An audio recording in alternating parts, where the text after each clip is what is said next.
Pretty sudden young master gets sent north by his brother for marriage. Standing in the snow and wind wearing barely anything, just waiting. Right when he thinks he's gonna freeze to death, his husband shows up and carries him home. Michelle is the baby of a southern noble family. Spoiled rotten since he was little. His father and brothers made the money. He just had to look pretty. Father dies suddenly. Oldest brother gets scammed and ends up bedridden. The third brother runs off with a servant. When everyone else is running for the hills, his father's old friend from up north reaches out to help. The second brother wants more support, so he insists on sending him north to get married. Sits in the carriage for 6 days, going from the warm south to the snowy north. The young master feels bad for his future, having to marry some random guy because of an old friendship with his dad. What if the Duke already has someone he loves? Will I just get kicked out? Either way, he has to come clean to the Duke. His thoughts get interrupted by a bump. The driver says they're here, but it's all snow and nothing else. At least take me to the mansion. The driver says his job ends here. Someone will come get you soon. The young master's totally picked out something nice to make a good impression. Am I really gonna freeze to death in this storm? Suddenly a figure walks toward him through the distance. Could that tall man be his husband? Even when the guy's right in front of him, he just stares like an idiot. The guy suddenly kneels down on one knee. Are you Master Michel?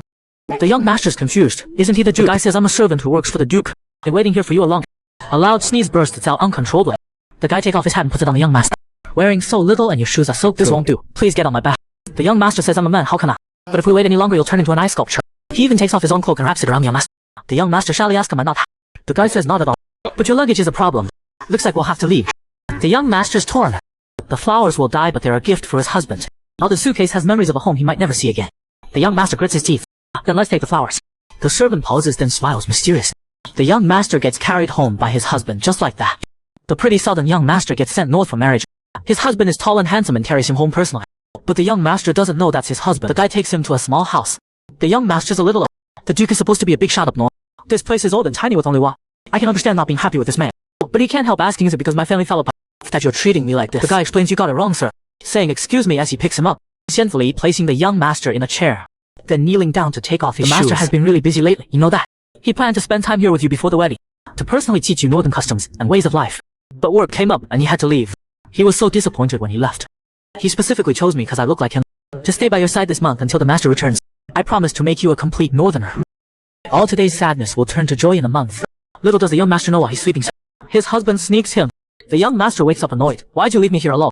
The Duke doesn't show up and now the servant's gone too. That servant appears all covered in snow, looking amazing. He smiles and says, sorry to keep you waiting. I'll go make breakfast now, just a moment. The young master somehow turned as red as a tomato. This breakfast seems a little too much.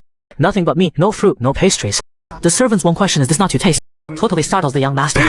No, this is delicious. If you like it, please eat more. The young master nervously says he's too tired to eat, but he's worried the servant will tell the Duke he's picky. What should I do? Next meal I'll definitely eat more. The servant suddenly pulls out the suitcase they left. How did you find it in that storm?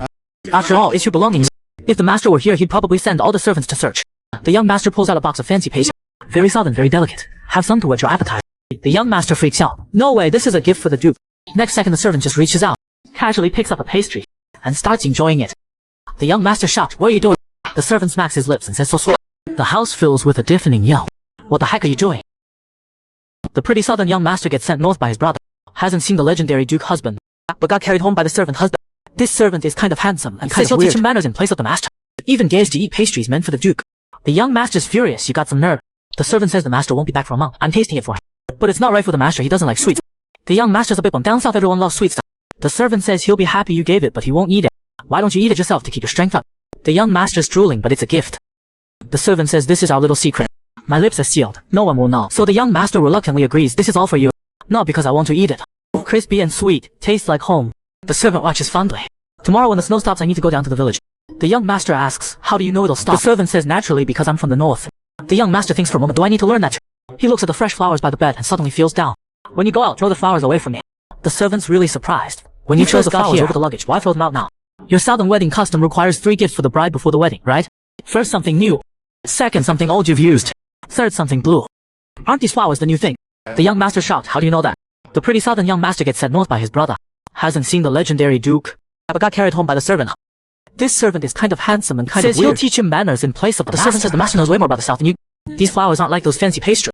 The master would definitely want them. They don't have flowers this pretty up north. The young master's hurt. Of course I know the flowers are precious, but I don't want to watch them rot. Once they're not pretty, they lose all meaning. I grew and picked these myself. The red flower means first greeting. The little yellow one means I want to win your favor. Can't even see the Duke, so none of it matters anymore. Sorry, I shouldn't have yelled at you. Take these flowers as an apology. Since you know their meaning, this flower can have its true. The servant's flattered. If you don't take them, I'll throw them all out the window. Thank you, sir. First time in my life I've ever had this many flowers. The young master is actually a bit embarrassed. Then please tell me all about the Duke. You only want to know about the master. Don't you want to know how to please him? The innocent young master is stunned. The servant smirks. Which part should I teach you? The young master says excitedly, of course I want him to like me. The servant says then I understand. While the young master is confused about what's happening, the servant gets completely honest. This totally freaks out the innocent young master. What are you doing? The pretty southern young master gets totally handled by the northern servant husband. When he's bored and entertaining himself, the servant warns him he can't do that anymore. As the master's fiancé, how can you do that yourself? Do you know what that behavior means up north? The young master's nervous. What does it mean? Two nobles join families through marriage. The couple must do it together. One person doing it alone is not allowed up north. The young master rushes to defend himself. I haven't even met the Duke. We haven't even exchanged rings. But you already signed the marriage contract. The young master suddenly rebels. His brothers did make him sign something. The servant says doubtfully it should be the master. But since he's not here, it has to be my responsibility. So sir, you must do it with me. The young master said, I had no idea this was wrong. The servant says it's fine, you'll get used to it over the next month. Let me tell you an old northern story. Once a duke fell in love with a lady. They loved each other, and did everything together. But in the end the duke followed his family's wish, and married a different rich lady. The young master doesn't get it, he was with someone else before marriage. The servant says it's not forbidden. That's why I have the honor of helping you. That duke could never let go of his first love. The relationship fell apart and they went their separate ways. The young master wants to know, did the duke and his ex get back together? The servant says up north, once you're married, that's it. Even the emperor can't change that. So that duke kept pleasuring himself. For the wife it was a huge insult. She couldn't take it anymore and killed the duke with her own hand. While he was sleeping, just like that, one strike. The young master freaks out and screams. He grabs the servant's arm and starts crying. That's so scary. Kill just for that.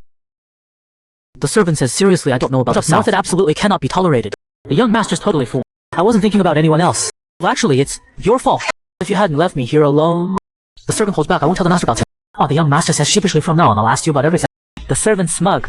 Asking even though he knows, so who are you thinking about? The young master's mad now. Why are you asking that again? I heard you were close with some noble lady before. The young master swears on his mother's life. Nothing like that. The sneaky servant says that's too bad. The master is much older than you.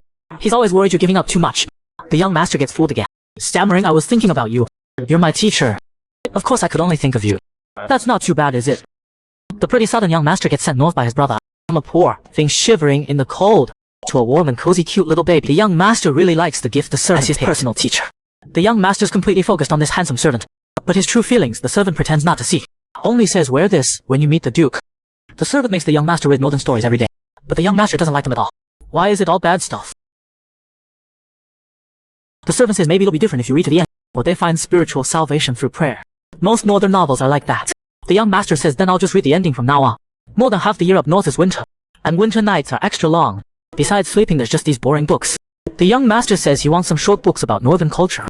Or like before, you could tell me stories. He turns and sees the servant's scared arm. The young master stares at it and doesn't even hear the servant talk.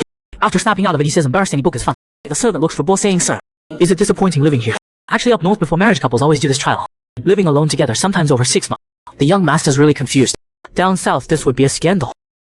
The servant says because up north you first confirm if you can spend a lifetime together. If it's not right, any engagement is void. The young master says, if the duke doesn't like me, will he reject me too? There are cases where they must marry even if one person doesn't want to.